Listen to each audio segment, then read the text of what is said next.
J'ai terminé la journée, au matin j'étais à l'immigration. J'ai pas beaucoup d'attente, ça sent bon. Ça va des cap, hello. Après j'ai été rencontrer un jeune qui vient d'ouvrir une croissanterie. Je me trouve devant la croissanterie L'Épicurien. Je suis avec Romain, je suis avec Bernard, 21 ans de Thaïlande. Déjà. Donc t'es ok pour qu'on fasse une interview? Avec plaisir. Je vais venir chez toi, hein, parce que t'as une maison ici à Bangkok. J'ai une maison en bois sur pilotis. Et toi, Julien? Moi j'ai combien d'années de Thaïlande? Ouais. 15.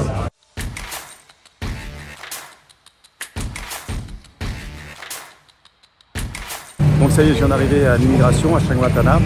Donc quand vous arrivez, vous allez prendre votre ticket. Vous voyez là j'ai C33, donc j'ai pas beaucoup d'attente, mais j'ai été voir, il y a C017. Donc j'ai une quinzaine de personnes juste avant moi. Et vous voyez le QR code qu'il y a ici. En fait, vous pouvez le télécharger et voir votre attente, votre temps d'attente. Alors ce qui s'est passé en fait avec mon ticket, c'est que eh bien, je suis passé en suivant parce que là il réceptionnait les tickets et je dois y retourner dans environ 2 heures. Quand vous avez votre ticket comme ça, vous flashez le QR code et ça vous dit, ça actualise à peu près, ça vous dit voilà vous avez 1h30, une demi-heure, 1 heure, le temps que vous avez à attendre. Donc c'est très pratique. Ça vous permet donc soit d'aller à l'étage, donc là je suis descendu au rez-de-chaussée, où vous pouvez donc prendre un café, vous pouvez après faire un petit peu de shopping, mais ce qui est très important c'est que vous avez les banques ici. Et souvent, si vous manque un document de la banque, vous pouvez donc descendre, aller le récupérer. Donc là, il y a plusieurs banques. Là, il y a la Kangskri Bank, vous avez la Bangkok Bank. Derrière, là, il y a la Kasikorn Bank ici qui est en verte. Donc c'est la banque que j'utilise moi. Et il y a même les fameux 7-Eleven. Donc des fois, c'est bien parce que il vous faut peut-être... Ah oui, je vais aller vous montrer autre chose de très important.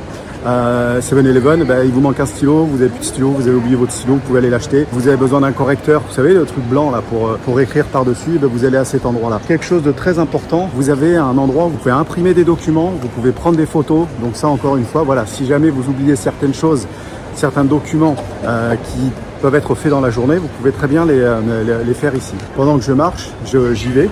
Donc comme ça, vous allez voir, c'est vraiment pas très loin. Et il y a toujours des petites boutiques, des petits magasins. Vous pouvez retirer de l'argent. J'ai pas vu de salon de massage. Tiens, peut-être qu'il y en a, parce que faut s'attendre à tout. Vous pouvez même acheter des fleurs derrière. Et donc là, on arrive. Vous avez 3 magasins pour faire vos copies et faire des photos si jamais ça vous manque. Vous voyez, là ici, tac, copie print. Et il y a des magasins. Vous voyez, il y a des magasins de partout. Il faut même acheter des bijoux. Mais vous allez voir, à l'étage, c'est encore plus impressionnant. Je suis toujours au sous-sol et donc il y a encore un food market. Il y a plein de choses à manger. Il est immense. C'est comme une grande cantine. J'avais été manger une fois, parce que si vous me suivez, vous devez savoir que je suis souvent venu ici à l'immigration. Parce que des fois j'oubliais des papiers que justement je ne pouvais pas imprimer parce que je ne les avais pas tout simplement. Donc il fallait que je revienne le lendemain. Vous voyez, c'est un endroit comme ça. Où, alors là, il est à l'heure où je fais cette vidéo, il est 9h. Donc il n'y a pas beaucoup de monde. Quand vous venez à midi, forcément c'est la foule. Donc ça y est, je me prends mon café et regardez ce que je suis en train de faire. Je suis en train de vous préparer la vidéo où j'ai interviewé Philippe, un retraité qui vit ici maintenant. Voilà, ça va bientôt arriver ou c'est déjà sur la chaîne, je ne sais pas à quel moment je vais la poster. Donc n'hésitez pas, abonnez-vous, likez, commentez. Ça me donne de la motivation, ça m'encourage, ça me fait plaisir de continuer. Surtout, je suis vraiment très content quand à chaque fois j'ai vos commentaires. Vous ne pouvez pas imaginer quand même que ça me fait vraiment plaisir parce que j'ai l'impression d'être en interaction avec vous.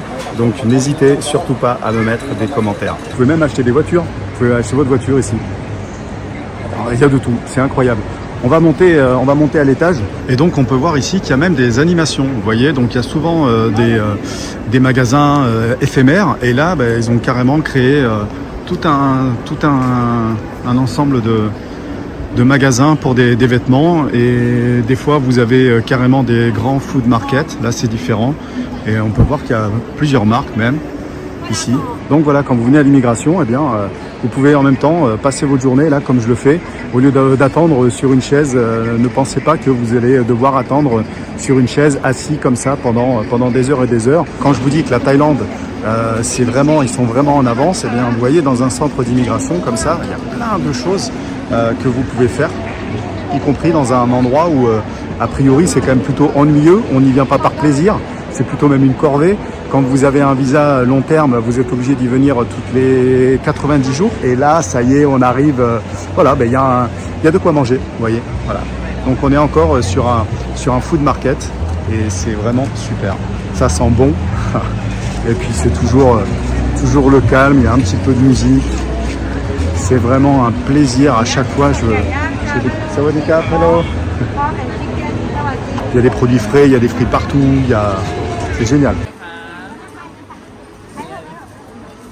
J'en reviens pas d'être en plein dans l'immigration. À chaque fois, je suis surpris. Alors, c'est pas toujours comme ça, hein. Il y a des fois où je suis venu, il n'y avait pas cette animation, mais quand même, il y a toujours de quoi manger, il y a toujours de quoi faire un petit peu de shopping. Voilà, je me faufile. Et bien, en fait, ils ont carrément recréé ce coup-ci un centre commercial. Il y a de l'électroménager, il y a de tout. Il y a de tout. Bon, alors, je vais pas filmer parce que vous savez ce que c'est qu'un centre commercial, hein. Mais voilà, c'est pour vous montrer quand même comment... bien, dans ce pays, ils innovent, ils font plein de choses et ils sont vraiment créatifs et ça fait vraiment plaisir de voir un endroit comme ça. Je vous dis qui a priori devrait être ennuyeux. Et donc au rez-de-chaussée, il y a un endroit ici, là, comme ça, il est juste à côté du café Amazon. Ils font des smoothies, ils sont très très bons. Moi, celui que je préfère, c'est avocat coconut. On en trouve quasiment partout, mais pas partout. Il y a des fois... il y a des endroits où ils n'ont pas ce genre de smoothie et vraiment j'adore le mix, c'est très bon pour la santé en plus. Bon et bien ça y est, donc j'ai terminé, vous voyez là ça m'a pris 2 heures, donc il y a des fois ça prendra un peu plus de temps, ça dépend. Aujourd'hui il n'y avait pas beaucoup de monde et ça dépend pourquoi vous venez. Donc si vous venez juste pour une simple formalité comme j'ai fait aujourd'hui, c'est beaucoup plus simple. Quand vous venez pour des dossiers et quand vous venez déposer votre dossier, là ça prend un petit peu plus de temps. Je retourne chercher mon smoothie parce qu'en fait je l'ai oublié. Alors j'avais pas pensé du tout à ça, mais il pleut des cordes dehors et je suis en scooter. Donc je crois que je vais attendre un peu, j'espère que j'ai pas besoin d'attendre trop longtemps. Alors en général, comme je vous dis souvent, il y a des grosses averses à 5 heures, sauf que là j'ai l'impression que c'est pas une grosse averse et que ça va durer. Je suis complètement trempé, donc je vais me racheter des fringues pour mettre au sec, en tout cas au moins un t-shirt. Et voilà, au moins j'ai la preuve que le kawaii que j'avais sous ma selle, que m'avait donné le vendeur, en fait c'était pas un kawaii, c'était plutôt un coupe-vent, parce que j'étais trempé au bout d'une minute. Hein. Je suis devant la croissanterie L'Épicurien, c'est un jeune français qui est venu s'installer à Bangkok et il a reçu donc le prix du meilleur croissant de l'Île-de-France, donc bravo à lui. Et puis surtout bravo au fait qu'en plus de ça, il choisisse de s'expatrier et de venir ouvrir sa croissanterie à Bangkok. Ça fait 15 jours qu'il est ouvert. Donc là, il est occupé, il a tout un staff. Je vous montre que l'extérieur parce que dans la prochaine vidéo, je vais l'interviewer. Donc il va nous expliquer comment il a emménagé ici, comment il a créé son business et surtout, est-ce que ces croissants, il arrive à en vendre beaucoup. En tout cas, on vous dit ça dans la prochaine vidéo. Et puis moi, je reprends la route. Vous voyez, j'ai pris une saucée. C'était pas prévu. J'ai mangé avec un ami à midi. Et qui m'a dit, écoute, j'ai rencontré ce jeune, il vient de s'installer, donc je me suis arrêté pour lui rendre une petite visite. Et voilà, donc il y a plein de nouvelles choses qui arrivent sur la chaîne. Allez, en attendant, je vous dis à très bientôt. Moi, je vais aller me mettre à l'abri, au sec. Et si vous avez regardé la vidéo jusqu'à maintenant, eh bien, je vous remercie beaucoup, c'est que ça vous a plu. N'hésitez pas, mettez-moi un commentaire, mettez-moi un like. Toi, tu rigoles parce que je fais mon speech pour les abonnés. Ouais, t'es filmé, voilà. T'es filmé. Donc, n'hésitez pas à liker, commenter, et puis je vous retrouve à très bientôt. Il y a plein de belles choses qui arrivent. Ciao, ciao.